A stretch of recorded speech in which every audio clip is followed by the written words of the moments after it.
Ciao a tutti e benvenuti al tavolo italiano. Hello everybody and welcome to the Italian table. Today in lesson 21 out of the series Learning Italian a little bit at a time, we'll be talking about the Italian possessive adjective and pronouns. A couple of quick notes before we start. This lesson assumes you understand the concepts of number and gender as it relates to the Italian language. And as always, it's important to remember there are always exceptions to every rule.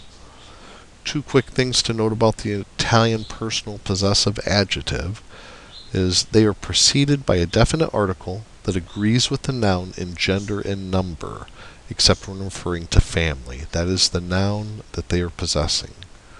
They also must agree in gender and number with the noun that they possess.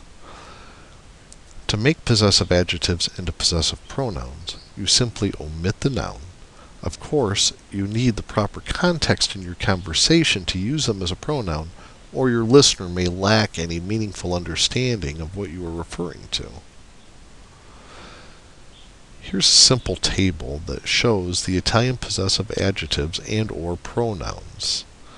As adjectives, they would represent what we would say in English as my, your, his, her, our, your, or their.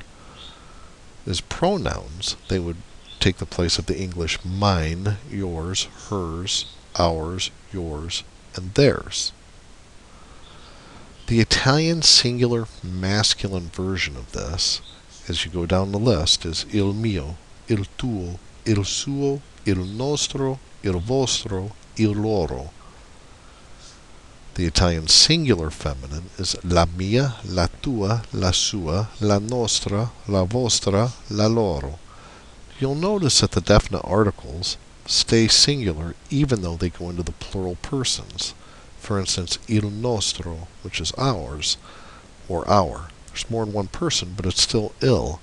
That's because it's going to refer to the noun it possesses, not the people possessing it. When you get into the Italian plural masculine, you have I miei, I tuoi, I suoi, I nostri, I vostri, I loro. And for the Italian plural feminine, it's le mie, le tue, le sue, le nostre, le vostre, le loro. Now let's see how this works with some actual nouns. We're first going to start with working with nouns of the feminine gender. And we're looking at this purely as an Italian possessive adjective at this point. It's an adjective because it modifies the noun it possesses.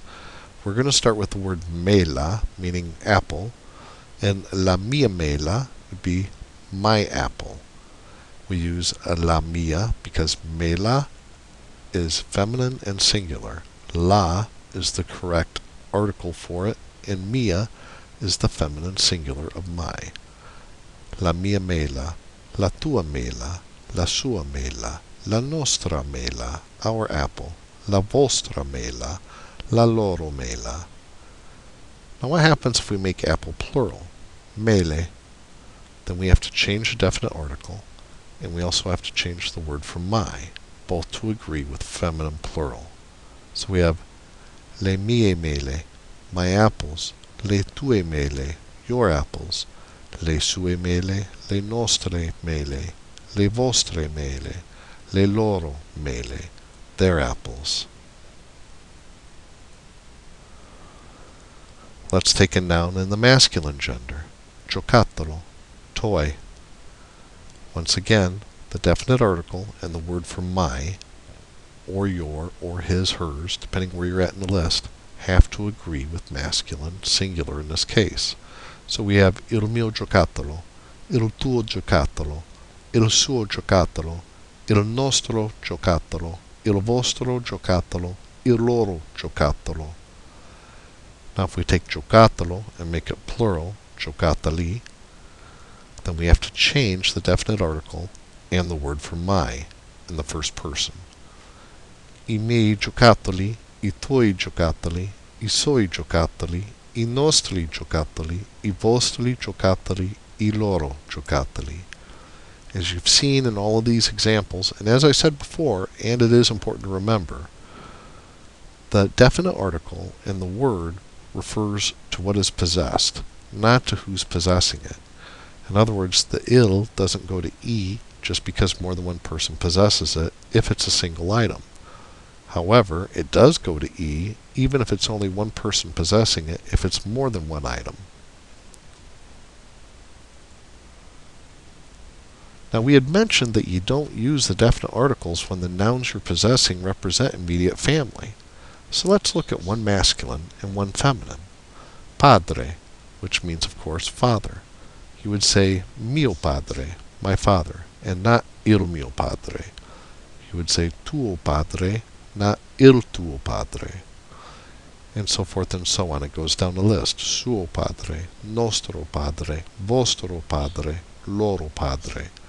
The same thing for madre, representing a feminine noun. It would be mia madre, not la mia madre, and tua madre, and not la tua madre.